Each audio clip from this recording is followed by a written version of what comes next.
Doctor rice sugar free rice doctor rice diabetic rice ని తినండి. నమస్తే, వెల్కమ్ టు ఆర్టీవీ. ఇండస్ట్రీలో అసలు థియేటర్ల వివాదం ఏంటి? AP deputy CM Pawan Kalyan గారు ఎందుకు రియాక్ట్ అయ్యారు? ఇండస్ట్రీ ఇచ్చిన రిటర్న్ గిఫ్ట్ ఏంటి? నిజంగానే హరిహర వీరమల్లు పైన కుట్ర చేస్తున్నారా? ఇదే టాపిక్ మీద మాట్లాడదాం. మనతో పాటు ప్రొడ్యూసర్ చిట్టిబాబు గారు ఉన్నారు. సార్ నమస్తే. నమస్తే సార్, ఏంటి సార్ అసలు థియేటర్ల వివాదం ఏంటి? ఈ థియేటర్ల వివాదంలోకి ఇప్పుడు పవన్ కళ్యాణ్ గారు ఎందుకు ఎంటర్ అయ్యారు? పవన్ కళ్యాణ్ ఎందుకు ఎంటర్ అయ్యాడంటే పవన్ కళ్యాణ్ ప్రజల్లోకి వెళ్ళే పరిస్థితిలో లేడు. ప్రజలు ఎక్కడికి వెళ్ళినా జనసేన వాళ్ళని కానీ ఈ కూటమి వాళ్ళని ఎక్కడికి వెళ్ళినా నిలదీస్తున్నారు. మీరు ఇచ్చిన ప్రామిస్లు ఏంటి, మీ గొడవ ఏంటి, మమ్మల్ని మోసం చేశారు, మనం వంచన చేశారు. పవన్ కళ్యాణ్ ఎక్కడ దళిత అమ్మాయి దళితుల్ని బహిష్కరిస్తే నీ నియోజకవర్గంలో నీ గొంతు ఎక్కడ, తిరుపతిలో దళిత అమ్మాయిని రేప్ చేస్తే నీ గొంతు ఎక్కడ, నువ్వు మీరు ఇచ్చిన ప్రామిస్లు ఎక్కడ, ఒక్కదానికి గొంతు ప్రశ్నిస్తానని వచ్చి ఎక్కడా ప్రశ్నించట్లేదే. అన్ని చాటుకు వెళ్ళిపోయి మతం మీద క్లారిటీ లేదు, కులాల మీద క్లారిటీ లేదు, దేనికి ఏ పార్టీ మీద క్లారిటీ లేదు అని ప్రజలు ఎక్కడికక్కడ నిలదీస్తున్నారు, ఎక్కడికక్కడ అడిగేస్తున్నారు. మోహం లేదు. సో ప్రజలను డైవర్ట్ చేయాలి. డైవర్ట్ చేయడానికి లేని ఇష్యూగా క్రియేట్ చేసుకుని ఆ మినిస్టర్ ఆయన దుర్గేష్ మినిస్టరు ఎవరో కుట్రాడు చెప్పు, నువ్వు మినిస్టర్ కదా, నీ కుట్ర ఎవరో చేస్తున్నారు, కుట్ర ఎవరో చెప్పు. ఎవడు కుట్రయ్యా మీది? మిమ్మల్ని బట్టి ఇండస్ట్రీ ఏదో మిమ్మల్ని చుట్టి ఇండస్ట్రీ తిరుగుతున్నట్టు పవన్ అని ఇండస్ట్రీ ఏమైనా నువ్వు నలుగురు హీరోలో ఒక హీరో రేపు రిలీజ్ అయిపోయి 4 సినిమాలు, నీది ఒక సినిమా, 4 నిన్ను కాన్సన్ట్రేట్ చేసి నీ సినిమా ఆపాలని ఎవడికి అవసరం? నేను మిమ్మల్ని మీరు ఊరిని ఎగేసుకుని మిమ్మల్ని మీరు పెద్ద మిమ్మల్ని బట్టే సర్వం తిరుగుతున్నట్టు మీరు అనుకుంటా తప్పితే నథింగ్. అంటే ఎస్పెషల్లీ ప్రొడ్యూసర్స్ ఆ నలుగురు మాత్రమే థియేటర్స్ ఎవరి చేతిలో అయితే ఉన్నాయో వాళ్ళు వచ్చారు కదండి, వాళ్ళే వచ్చారు కదా. దిల్ రాజు వీళ్ళ పేర్లే ఎక్కువగా కాదు, అదే బుద్ధి జ్ఞానం ఉండదు. ఆ దిల్ రాజు, ఆ సురేష్ బాబు పర్సంటేజ్కి ఒప్పుకోవడానికి వచ్చారు కదా వాళ్ళు ఎగ్జిబిటర్స్గా, వాళ్ళు ఎగ్జిబిటర్లు, ప్రొడ్యూసర్లు. ఎందుకంటే ఇప్పుడు హరిహర వీరమల్లు రిలీజ్కి ముందే ఎందుకు హరిహరమల్లు ఎవడమ్మా దాన్ని ఎవడు అది ఆ సినిమాని దృష్టిలో ఉన్న సినిమాలు 4 సినిమాలు ఉన్నాయి మొత్తం లెక్క. హరిహర వీరమల్లు హరిహర ఎవడికనే ఆడియన్స్కి లేదు అక్కడ. హరిమల్లు ఇప్పుడు 2 సంవత్సరాలు అయింది, అది ఎలా ఉందో దాంట్లో అనేక రూమర్స్ వస్తున్నాయి. అది ఎంతవరకు నిజాలు లేవు. మొత్తం సగం డూపే, ఒరిజినల్ లేదు, సగం డూపే అని, వ్యాపారం అవ్వట్లేదని, ఎవడో వీళ్ళు చెప్పే రేట్లు కొట్టలేదని అన్ని రూమర్స్ ఉన్నాయి బయట. చాలా మనకు నిజాలు తెలియవు అనుకో, బయట రూమర్స్ ఉన్నాయి. అంటే డిస్ట్రిబ్యూషన్ కొంతమందికి ఇవ్వట్లేదు అని చెప్పేసి వాళ్ళు కావాలి, కొట్టలేదు. వీళ్ళు చెప్పే హైయెస్ట్ రేట్లు కొట్టలేదు. అది దాన్ని ఏదో ప్రమోట్ చేసుకోవాలి, ఓకే, దాని సంతోషం. నాకు ఆ నిర్మాత ఎప్పటి నుంచో స్నేహితుడు, చాలా చిరకాల మిత్రుడు, ఏఎం రత్నం కనుక ఆయన సినిమా బాగుండాలి, బాగుపడాలి, దానికోసం జరుగుతుంది. అది ఓకే, సినిమా కోసం ప్రమోషన్ చేసుకోవడానికి ఇష్యూ. ఇక్కడ ఎగ్జిబిటర్లు కానీ ఎవడు కానీ ఈ హరిహర వీరమల్లు నేను తొక్కాలి, నొక్కాలి, బొక్కాలి ఎవడికి లేదండి. ఎవరికి అవసరం అండి బాబు? 4 సినిమాలు ఉన్నాయి జూన్లో, అన్ని సినిమాలు వదిలేసి నా సినిమా ఆయన 4 సినిమాలును పవన్ కళ్యాణ్ సినిమా ఒకటే అంటారా? అంతే. ఏంటంటే ఏమిటంటే ఆయనకంటే సపరేట్ ఫ్యాన్ బేస్ అందరికీ మహేష్ లేదా ఫ్యాన్స్. మహేష్ రిలీజ్ అవ్వట్లేదు కదా, ఆయన సినిమా రిలీజ్ అవ్వట్లేదు కదా, ఫ్యాన్స్ అందరికీ ఉన్నారు. ఇప్పుడు రిలీజ్ అయ్యే సినిమాల్లో ఇప్పుడు కమల్ హాసన్ సినిమా ఉంది, ఇక్కడ అదుర్సుకి దేవాకి లేదా ఫ్యాన్స్ అంత చేసేది ఏమి అందరికీ ఉన్నారు. బట్ జూన్ లో రిలీజ్ అవుతున్న సినిమా ఈయనదే కదా. ఈయన వన్ ఆఫ్ ది హీరో అమ్మా, ఈయన special extraordinary one of the hero. First hero కాదు, లాస్ట్ హీరో కాదు, మధ్యలో ఉన్న హీరో అయిన లిస్ట్లో. ఇదేమీ నెంబర్ 1 చిరంజీవి కాదు. చిరంజీవి పొజిషన్లో లేడు, చిరంజీవి తర్వాత ఉన్న మహేష్ పొజిషన్లో లేడు. వాళ్ళంతా పాన్ ఇండియా హీరోలు. ఈయన ఇంకా రీజనల్ హీరోనే. ఎందుకు ఎత్తుకుంటారు మిమ్మల్ని మీరు? పాన్ ఇండియా సినిమాలు చేసే పాన్ ఇండియా చేశారు. మహేష్ పాన్ ఇండియా సినిమానే, junior NTR pan India cinema ఇప్పుడు చేస్తున్నారు. ఇప్పుడు మహేష్ బాబు గారు ఇప్పటి వరకు పాన్ ఇండియా చేయలేదు. ఆయన సినిమాలు పాన్ ఇండియా, అమెరికాలో ఆడిని, అన్ని చోట్ల ఆడిని కదా, అన్ని భాషల్లో ఆడిని. మహేష్ బాబు సినిమా ఆడలేదా పవన్ కళ్యాణ్ గారి సినిమా? ఎక్కడ ఆడిని? తమిళనాడులో ఎక్కడ ఆడింది, ఎక్కడ బెంగళూరులో ఎక్కడ ఆడిని. ఏది ఇంకా రీజనల్ హీరో, పాన్ ఇండియా కాదు, రీజనల్ హీరో. ఈయన ఆ స్థాయి నుంచి వెళ్ళలేదు. ఆ స్థాయి నుంచి వాళ్ళందరూ దాటుకున్నారు. ఈ రాజకీయాలు వీటి వల్ల వెళ్ళలేదు, అది వేరే దాని గురించి మాట్లాడట్లేదు. మరి గత ప్రభుత్వంలో ఎందుకు ఈయన సినిమాకి కుట్ర చేశారు? అవన్నీ డ్రామా. టికెట్ రేట్ తగ్గించడం, అక్కడ విఆర్ వాళ్ళని పెట్టడం కానీ ఆ కథ అయిపోయి దాన్ని కెలుక్కుని దాన్నే మరి కెలికి అప్పుడు ఆయన సినిమానే టార్గెట్ చేశారు కదా, అదే అప్పుడు జరుగుతుంది, అదే రిపీట్ అప్పుడు అవుతుంది. కూడా ఆయన సినిమా కదా, ఆయన సినిమా ఆయన ముందు అడ్వాన్స్ చేశాడు. ఆయన రిలీజ్ ఏప్రిల్లో వెళ్ళాలి, ఏప్రిల్లో వెళ్ళాలి సినిమాని ఫిబ్రవరికి అడ్వాన్స్ చేశాడు, కనుక ఇరుక్కున్నాడు. అంతే తప్పితే అది కాదు. అది ఎన్ని డ్రామాలు చేశారు, పిచ్చ సరే అయిపోయింది. చిరంజీవిని అవమానించి చిరంజీవిని తీసుకొచ్చి ఇంటికి పిలిచి ఇక డైనింగ్ టేబుల్లో కూర్చోబెట్టి ఆవిడే వడ్డించి ఇంటి బయట దాకా పంపించారు. అది ఆయన చిరంజీవి అది సమస్య వచ్చినప్పుడు ఆయన చెప్పలా దాక్కున్నాడు, కానీ ఆ మాట చెప్పాడు, తర్వాత చేశారు. ప్రోటోకాల్ సీఎం ఆఫీస్కి వెళ్ళినప్పుడు వేరు, సీఎం ఇంటికి వెళ్ళినప్పుడు. సీఎం ఆఫీస్లో ప్రోటోకాల్ ఉంటుంది. ఈ ప్రోటోకాల్ డెఫినెట్గా గేట్ దగ్గర except governors, except chief justice, except other state chief ministers ఎవ్వరు కూడా నేరుగా రాదు పోర్టికోలోకి. ఈ నలుగురికి ప్రోటోకాల్ అది. మిగతా వాళ్ళు ఎవరైనా అక్కడ గేటు దగ్గర దిగాల్సిందే. ఈవెన్ నౌ ఇక్కడ హైదరాబాద్ గవర్నర్ దగ్గరికి వెళ్ళండి, ఎక్సౌట్ అనేది మిగతా అందరూ అక్కడ గేటు దగ్గర ఆగి నడిచి వెళ్ళాల్సిందే. దీన్ని ఒక కలర్ చేసి మీడియా ఉంది కనుక వాళ్ళ మీడియా ఉంది కనుక చేసి దాన్ని ఆ టైంలో జెన్యున్గా అయితే చిరంజీవి గారు చెప్పు ఉండాలి, అది తప్పు, ఆయన నన్ను అవమానించారంటే తప్పు, నన్ను తీసుకెళ్ళి ఇంట్లో పెట్టారు, ఇంటికి తీసుకెళ్ళి ఆయన వచ్చి రిసీవ్ చేసుకెళ్ళాడు, అన్ని వీడియోలో వచ్చి తీసుకెళ్ళారు, భారతమ్మ స్వయాన వడ్డించింది, నన్ను అవమానపరచడం కాదు అని ఆయన చెప్పాల్సింది. ఆ రోజు ఆయన సైలెంట్గా ఉన్నాడు. వీళ్ళు రెచ్చిపోయి మాట్లాడుతుంటే ఆయన క్లారిటీ ఇవ్వాల. అది ఒక డ్రామా, అదొక పొలిటికల్ డ్రామా అది వదిలేను. దాన్ని ఇప్పుడు పెట్టుకుని ఇంకా అయిపోయింది. దాన్ని పెట్టుకునే కదా అధికారంలోకి వచ్చారు, అవన్నీ చెప్పాక అధికారంలోకి వచ్చారు. ఇంకా వాటిని పెట్టుకుని ఇంకా ఎంతకాలం కాలం గడుపుదని. ఇప్పుడు ఏంటి పరిస్థితి? ఇప్పుడు మీ సమస్య ఏంటి? మీ సినిమాని ఆపడం అనేది ఎవరిది కాదు. మరి ఇండస్ట్రీ ఇచ్చిన రిటర్న్ గిఫ్ట్ ఏంటి? ఏంటి రిటర్న్ గిఫ్ట్ ఆయనకి ఇవ్వాలి? ఏమి ఇవ్వాలి రిటర్న్ గిఫ్ట్ అంటున్నారు కదా, ఏంటి దాని అర్థం? అందుకనే ఆయన ఇవాళ రాజకీయ నాయకుడిగా అధికారంలో ఉన్నాడు. రిటర్న్ గిఫ్ట్ ప్రజలకు ఇవ్వండి అయ్యా. మిమ్మల్ని నమ్మి, మీ మాటలు నమ్మి, మీ జుట్టు ఎక్కడేసుకుని ఆవేశంగా దామని మాట్లాడిన మాటలు నమ్మి మోసపోయి మీకు ఓట్లేసారయ్యా, వాళ్ళకి ఇవ్వండి అయ్యా. ఓట్లేసిన వాళ్ళకి రిటర్న్ గిఫ్ట్ వాళ్ళకి ఇవ్వండి. ప్రజలకి మీరు ఎన్ని మాట్లాడావు పవన్ కళ్యాణ్? నువ్వు ఒక్కదానికి సమానం చెప్పు.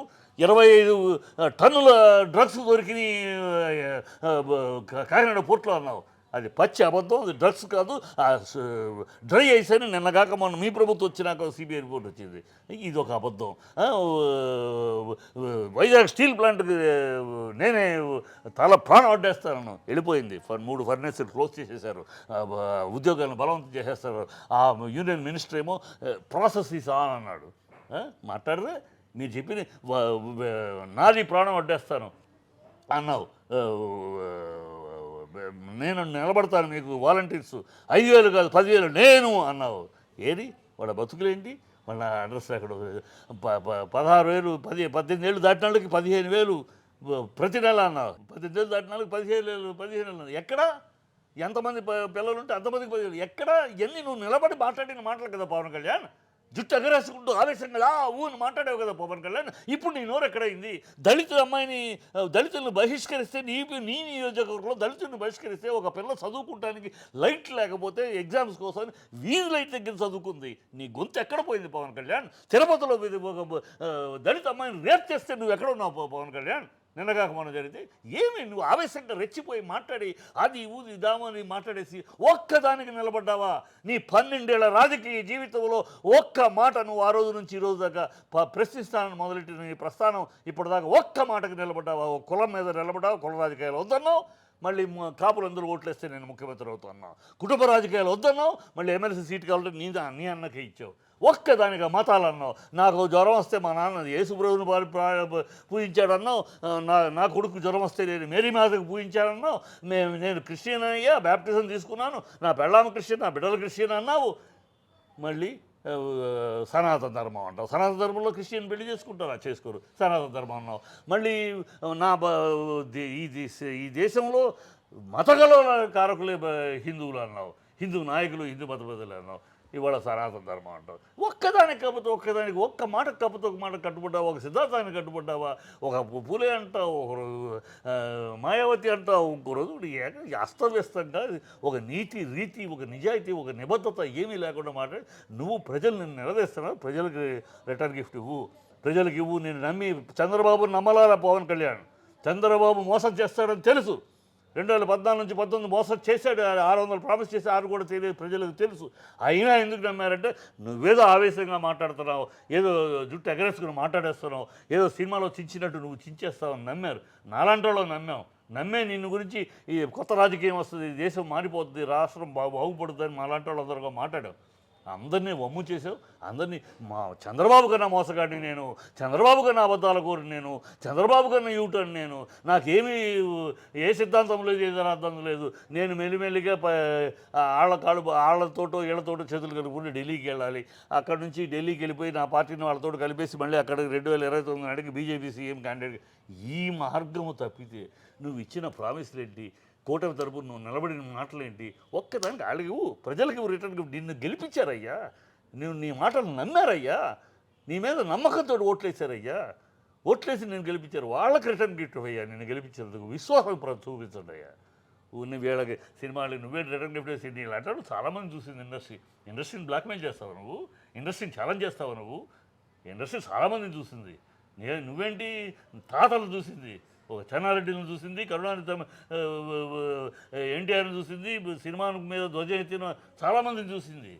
మర్యాదపూర్వకంగా ముఖ్యమంత్రి గారిని కూడా కలవలేదని చెప్పేసి కూడా ఈయనకి ఎందుకంటే అది ఈయన ముఖ్యమంత్రికి ఈయన ముఖ్యమంత్రి పిఏనా లేకపోతే ముఖ్యమంత్రికి ఏంటినా?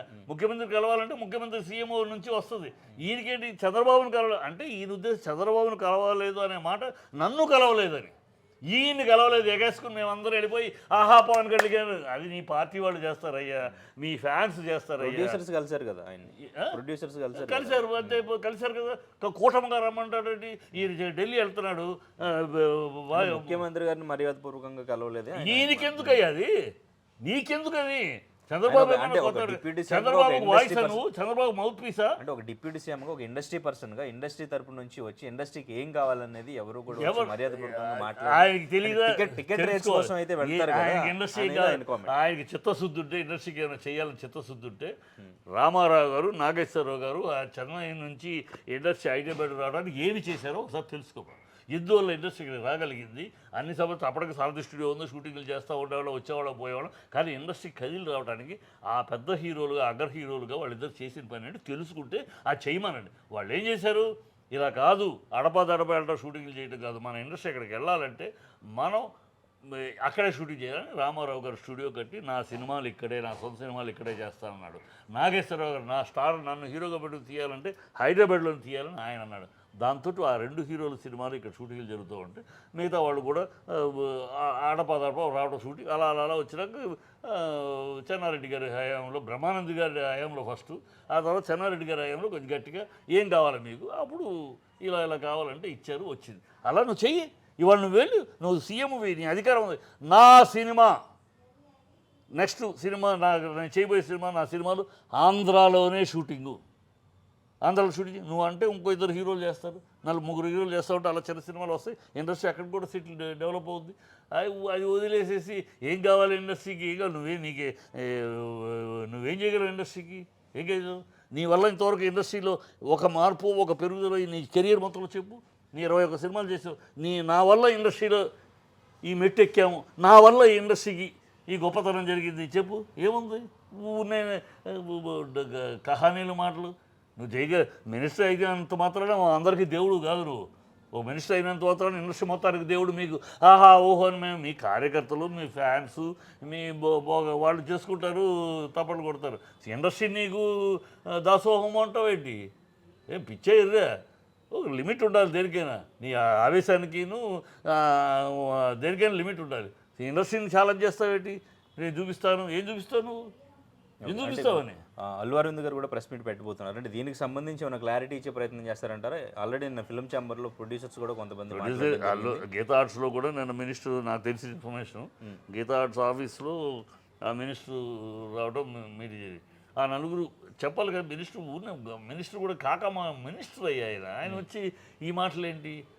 ఒక హీరో సినిమాని ఆపడానికి ఇండస్ట్రీ ఈయనకి ఏం అవసరం? ఏం మాటలు? నువ్వు మినిస్టర్వా లేకపోతే పవన్ కళ్యాణ్ ఫ్యాన్స్ అసోసియేషన్ ప్రెసిడెంట్వా? ఏం అసలు ఎక్కడ వీళ్ళ ఇంగితం లేదు, ఎక్కడ ఏం మాట్లాడతారు, ఎవరు ఏం మాట్లాడతారు అర్థం కాదు. ఉంటే చెప్పు, ఆ 4 ఎవరో చెప్పు.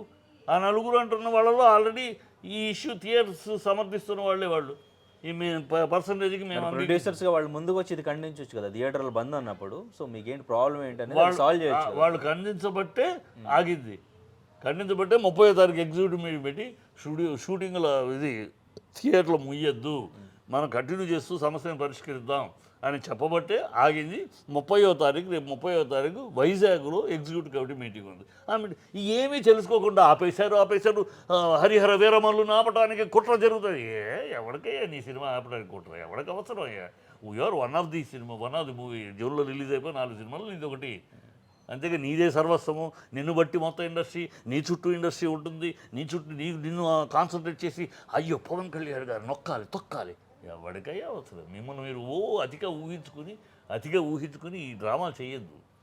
ఇండస్ట్రీ ఆయన సినిమా రిలీజ్ అవుతుందంటే ఎప్పటికైనా చూడండి, గతంలో కూడా ఆయన సినిమా రిలీజ్ అవుతుందంటే ఎవరో వాళ్ళ మనుషులతో ఏదో కలిగించి దాన్ని ఒక ఇష్యూ చేసి మా సినిమా కోసం చేస్తున్నారు. గతంలో అంతే జరిగిపోయింది. కానీ గతంలో ఏంటి, ఆయన యాక్చువల్గా ఏప్రిల్లో రిలీజ్ డేట్ ఇచ్చి సడన్గా ముందుకు వచ్చాడు. ఫిబ్రవరికి జీవో ఇస్తారంటే దానికి ముందు వచ్చాడు. ఎందుకు వచ్చినట్టు నువ్వే కావాలని వచ్చి ఇష్యూని చేసుకుని దాని ద్వారా లబ్ధి పొందాలని. ఆయన ప్రతి సినిమా అంతే. సినిమా రిలీజ్ అయ్యేటప్పుడల్లా గతంలో పార్టీ పెట్టినప్పుడు ఒక సినిమా రిలీజ్ అయ్యేటప్పుడు కాకినాడలో ఒక మీటింగ్, ఇంకో సినిమా రిలీజ్ అయ్యేటప్పుడు తిరుపతిలో మీటింగ్, పార్టీ మీటింగ్, హడావిడి అలా చేసాడు. ఎలక్షన్ ముందు ప్రతి సినిమా ముందు ఒకటి చేసుకుని ఓకే అది మంచిదే, ఒక హీరోగా సినిమా ప్రమోషన్కి సహాయపడుతున్నాం అప్పుడు సంతోషం. దాని కారణం దానికి ఇండస్ట్రీని బదనాం చేయాలని, ఇండస్ట్రీని ఛాలెంజ్ చేయాలని, ఇండస్ట్రీని బ్లాక్మెయిల్ చేయాలని. What is this? నువ్వే సర్వస్వం. ఇండస్ట్రీ అంటే మొత్తం నువ్వా? ఇప్పుడు ఉన్న వాళ్ళు are you the top hero? You are one of the successful hero, you are not the one and only. నీ మార్కెట్ మహేష్ కన్నా మార్కెట్ కాదు, నీ మార్కెట్ చిరంజీవి గారి కన్నా కాదు, నీ మార్కెట్ చిరంజీవి కొడుకు కన్నా కాదు, నీ మార్కెట్ అల్లు అర్జున్ది కాదు, నీ మార్కెట్ జూనియర్ ఎన్టీఆర్ది కాదు, నీ మార్కెట్ మహేష్ బాబు కన్నా కాదు. ఏంటి నువ్వు నీ మార్కెట్ ప్రభాస్ కన్నా కాదు. బట్ ఈవెన్ దెన్ వాళ్ళ మార్కెట్ కన్నా నీ మార్కెట్ తక్కువైనా even then people respect you because Chiranjeevi గారు, ఒక చిరంజీవి అనే ఫేస్ వెనకాల ఉంది కనుక నీకు ఆ గౌరవం అంతేగాని లేకపోతే నువ్వు నీ లెక్క చూస్తే నువ్వు లిస్ట్లో 7వ వాడివో 6వ వాడివో హీరో ఇండస్ట్రీలో ఆర్డర్ వేసుకొస్తే. నువ్వేమి నెంబర్ 1 కాదు, ఏదో నెంబర్ 1 లాగా ఫీల్ అయిపోయి నిన్ను రజనీకాంత్ లెవెల్లో ఫీల్ అయిపోతే నీ స్థాయి ఏంటో, నీ స్టాండర్డ్ ఏంటో గుర్తించుకుని మాట్లాడాలి. అంతకు మించి మాట్లాడకూడదు. అది ఉన్న అలవాటు అయిపోయింది ఆయనకి. మొదటి నుంచి పవన్ కళ్యాణ్కి ఏంటంటే తను తాను అధికంగా ఊహించుకుంటూ తాన్ని పైన పెట్టుకుని తనేదో అనుకుంటూ మాట్లాడతాడు. అది భ్రమ, ప్రజలకు తెలిసిపోయింది. ఇప్పుడు ఇదంతా భ్రమ, మనం భ్రమలో పడ్డాం. ఈయనేదో పోటుగాడు చిచ్చేస్తాడు, 6 అడుగుల బుల్లెట్ అంటే తుస్సుమన్నాడు, మన మొత్తం మంట కలిపేశాడు. ఆయన మాటలు అమ్మినా ప్రజలకు అర్థమైపోయింది. ఈయన ఆవేశం అంతా ఆవేశం ఒట్టి యాక్టింగే, ఎవరో రాసిచ్చేది దాన్ని పట్టుకుని యాక్టింగ్ తప్పితే ఈయన దగ్గర నిజాయితీ, నిబద్ధత, నిలకడ లేదు అని ప్రజలకు తెలిసిపోయింది. ఇప్పుడు ప్రజల నుంచి డైవర్ట్ చేయడానికి ప్రజలు ఈ సినిమా ఎంతవరకు చూస్తారో కూడా అనుమానం. ఎందుకంటే ఇప్పుడున్న పొజిషన్లో పవన్ కళ్యాణ్ అంటే యూత్ కూడా, వాళ్ళ ఫ్యాన్స్ కూడా తిట్టుకుంటున్నారు, పరువు తీసేశారు మమ్మల్ని, విలేజ్లో మా పరువు పోతుందని. సో సినిమా ఎంతవరకు చూస్తారో కూడా తెలియదు. సో దాన్ని బిల్డప్ చేసుకోవడానికి తన సినిమాకి ఎంతో క్రేజ్ ఉంది, కానీ ఈ థియేటర్లు ఎగ్జిబిటర్ల వల్ల, ఈ ఇష్యూ వల్ల దానికి తగ్గింది అని ఇచ్చుకుంటాను. రేపు జరగబోయే దీనికి పరాభవానికి ఇప్పుడే ముందస్తు బెయిల్లాగా ముందస్తు ప్రిపేర్ చేసుకో. అంతకన్నా నథింగ్ ముందు ఏమీ లేదు ఇక్కడ. ఎవరు ఆయన సినిమా ఇండస్ట్రీని శాసించి బెదిరించి ఈ కార్యక్రమంలో ఆపుకోవాలి. ఆయన సినిమా ఇండస్ట్రీ పవన్ కళ్యాణ్ తాతలను చూసింది. ఇండస్ట్రీ పవన్ కళ్యాణ్ ఈ ఇండస్ట్రీని శాసించి ఏ ప్రభుత్వం, ఏ రాజ్యాలు సాగల, ఏ ముఖ్యమంత్రులు ప్రభుత్వం ఇండస్ట్రీని శాసించి కాలం గడపల. సఖ్యతతోటే గడిపారు. బెదిరించి బ్లాక్మెయిల్ చేసి ఎవరికి మా అవసరం ఉన్నప్పుడు వస్తారు. అవసరం ఉన్నప్పుడు కాకుండా అనవసరంగా రోజు వచ్చి మిమ్మల్ని కలుస్తారు. మాకేం పని? అవసరం ఉన్నప్పుడు వస్తారంటే అవసరం ఉన్నప్పుడే వస్తారు. నువ్వు వెళ్తున్నావు ఢిల్లీకి నువ్వు వెళ్తున్నావు మోడీని కలవటానికి, మొత్తం క్యాబినెట్ వేసుకుని వెళ్తున్నావా? లేదుగా. ఒకడు ఎందుకు వెళ్తున్నావు? మొత్తం క్యాబినెట్ వేసుకెళ్ళచ్చు కదా. ప్రధానమంత్రి కలవటానికి వెళ్తున్నావు, ఉప ముఖ్యమంత్రి మొత్తం క్యాబినెట్ తీసుకెళ్ళు. నువ్వు ఒకడు ఎందుకు వెళ్తున్నావు? అలాగే ఇక్కడ అవసరం ఎప్పుడు వస్తారు. పెద్ద సమస్య ఉన్నప్పుడు ఇండస్ట్రీ మొత్తం కలిసి ఉన్నప్పుడు కలిసి గతంలో చాలాసార్లు రాజశేఖర రెడ్డి ఉన్నప్పుడు మొత్తం ఇండస్ట్రీ ఊరేగింపుగా వెళ్ళాం. రామారావు గారు ఉన్నప్పుడు కలిసింది ఇండస్ట్రీ, ఎప్పుడు కలుస్తుంది అవసరం ఉన్నప్పుడు సందర్భాన్ని బట్టి. కొన్ని మీకోసం కలవదు, మీరు కలవలేదు అని, చంద్రబాబు కలవలేదని, పవన్ కళ్యాణ్ గారు బాధపడుతున్నారని, ఈ మర్యాద కోసం వాళ్ళు మర్యాద ఇవ్వట్లేదని వేదన పడుతున్నారని ఈ అడుక్కుంటాలేంటి, మర్యాద ఇవ్వలేదని అడుక్కుంటాలేంటి, ఆయన కోసం ఈయన బాధపడటం ఏంటి? ఆయనకి ఏమన్నా మౌత్ పీస్ అయినా? చంద్రబాబుకి తెలియదు, చంద్రబాబు 8 సంవత్సరాలు ఉన్నాడు, ఆ ఇండస్ట్రీలో బాగా సంబంధాలు ఉన్నవాడు, ఆయనకి మర్యాద ఇవ్వలేదని ఈయన మాట్లాడతాడు ఏంటి? అంటే నా ఇండైరెక్ట్గా నాకు ఇవ్వలేదు, ఆయనకి ఇస్తే ఆటోమేటిక్గా ఈయనకి ఇస్తారు కదా, నాకు ఇవ్వలేదు అని చెప్పడం కోసం. నాకు ఇవ్వలేదు మర్యాద అంటే నవ్వులాటగా ఉంటుంది, ప్రజలు నవ్వుతారని. ఇది ఒక పిచ్చి వేషాలు, పిచ్చి మాట. Right sir, right, thank you. India Pakistan తాజా అప్డేట్స్ కోసం డౌన్లోడ్ చేసుకోండి RTV లైవ్ యాప్.